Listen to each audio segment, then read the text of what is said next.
여러분, 터키가 이제 나라 이름을 바꿔서 트르키예라고 했습니다. 트르키예의 어떤 물가 폭등은 여러분들도 익히 알고 계시잖아요. 뭐 20%, 30% 이렇게 막 쭉쭉 오르는 거 말입니다. 그것도 에르도안 대통령이 다른 나라는 전부 다 금리를 올려서 물가를 잡으려고 하는데 에르도안 대통령은 반대로 갑니다. 금리를 내려서 물가를 잡겠다. 이게 말이 안 되는 경제 이 교과서에 아예 나오지도 않는 것을 실험하고 있습니다. 그래서 지금 터키의 물가는 뭐 매달 20% 전년 대비해서 20% 올랐다 30% 올랐다 이렇게 이야기하잖아요. 그런데 여러분 그런 일이 또 한 군데 지금 벌어지고 있습니다. 바로 아르헨티나입니다. 아르헨티나는 금리를 내리지는 않았어요. 터키하고 달리 말입니다. 금리를 내리지도 않았는데 6월에 소비자 물가 상승률 보세요. 64%입니다. 64%. 어마어마하죠. 어떻게 보면 여러분 아르헨티나는요. 어떻게 보면 제2의 또 하나의 베네수엘라가 되는 것 아닌가 그렇게 이야기할 정도입니다. 2017년부터 벌써 24.8%가 올랐잖아요. 2018년에는 47.6%가 올랐고요. 2019년에는 53.8%, 2020년에는 36%가 오르더니요. 올 1월에는 50.7% 올랐습니다. 6월에 급기야 64%까지 올랐습니다. 어마어마하게 올랐죠. 그러니까 아르헨티나의 주재원으로 가 계신 분들 하는 이야기를 들어보면 말입니다. 오늘이 제일 싼 날이라는 거예요. 오늘이 제일 싼 날. 그러니까 월급이 나오면 오늘 가서 한 달 동안 쓸 수 있는 생필품을 다 사는 거예요. 한 달 동안 살 수 있는 생필품 말입니다. 이게 우리 주재원만 이렇게 사는 것이 아니라요. 아르헨티나 국민들도 똑같다는 거예요. 월급만 나오면 바로 마트로 달려간다. 그래서 한 달 사용할 수 있는 생필품을 산다. 이렇게까지 이야기합니다. 실제 말입니다. 실제 라면 있잖아요. 라면 5봉지가 한 팩이잖아요. 5봉이. 한 팩인데 한 달 전에는 2,000페소. 그러니까 우리 돈으로 따지면 2만 원 정도 합니다. 2만 원. 진짜 비싸죠. 그런데 지금은 또 25,000페소예요. 그 사이에 말입니다. 5,000원이 더 올라온 거예요. 5,000원이.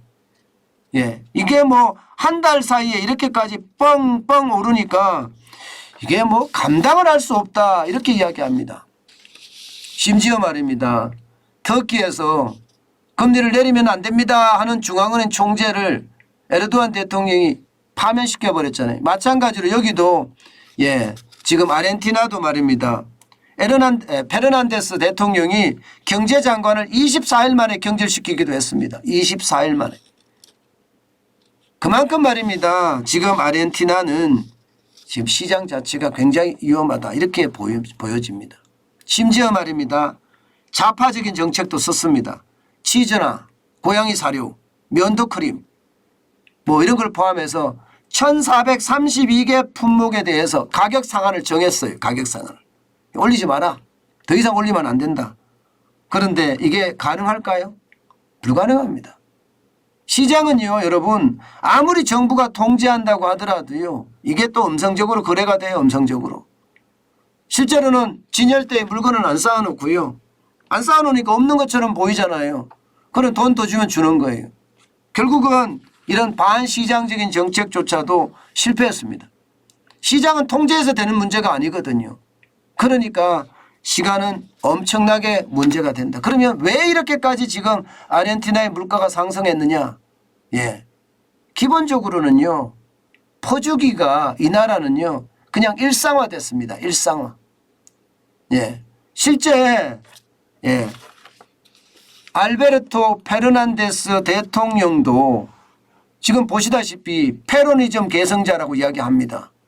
그래서 돈 찍어서 재정 적자를 메울 정도로 돈을 엄청나게 뿌려댑니다. 여러분도 알다시피 페로니즘이라는 게 그렇잖아요. 페로니즘이라는 게 후안 페론 전 대통령의 이름을 따서 페로니즘 이렇게 이야기하는데 이거 돈 뿌리는 정책이에요. 광범위한 무상복지 그리고 자국 우선주의 그러면서 말입니다. 포퓰리즘에 아주 적합화된 정치 경제 체제를 말하는데 이게 장난이 아닙니다. 페르난데스 대통령이 당선이 되고 나서도 말입니다. 각종 보조금의 복지는 굉장히 늘리고요. 세금은 큰 폭으로 낮췄습니다. 근로자 중에 15%만 세금을 냅니다. 15%만. 근로자 중에 15%만 세금을 내면 세수가 확보가 안 되니까 어떻게 될까요? 결국 말입니다. 재정 적자를 메우려고 돈 찍어내는 거에 돈 찍어내요. 이게 막 어디서 많이 듣던 소리죠. 그죠? 어디서? 이재명 더불어민주당 대통령 후보 시절 이런 이야기 했잖아. 돈 찍어서 풀어야 된다고. 이게 바로 좌파적인 포퓰리즘적인 그야말로 끝판왕이라고 이야기할 수가 있습니다. 아마 이렇게 가면 진짜 심각합니다. 게다가 여러분도 알다시피 선거 때가 되면 포퓰리즘이 극성을 부립니다. 우리도 대통령 선거 지나고 그다음에 지방선거 지나면서 그야말로 물가가 엄청 올라갔어요. 복지 돈 쏟아주겠다는 이야기만 계속 나오니까요. 뭐 어느 누구든 마찬가지입니다. 좌파든 우파든 대통령이 되고 봐야지 권력을 쥐고 봐야지 하는 생각에 좌파든 우파든 이게 포퓰리즘 정책이 나올 수밖에 없습니다. 이게 아르헨티나도 마찬가지입니다. 대통령 선거는 4년마다 치러지고요. 의원 선거는 2년마다 치러집니다. 한 해 걸러서 매번 선거가 있는 거예요. 한 해 걸러서. 그러니 선거 때만 되면 돈 풀기를 하니 이게 나라가 제대로 가겠습니까? 벌써 말입니다. 아르헨티나는 3번 국가 부도가 났어요. 그러면서 IMF로부터 쉽게 말하면 부채 돈을 조정받았습니다.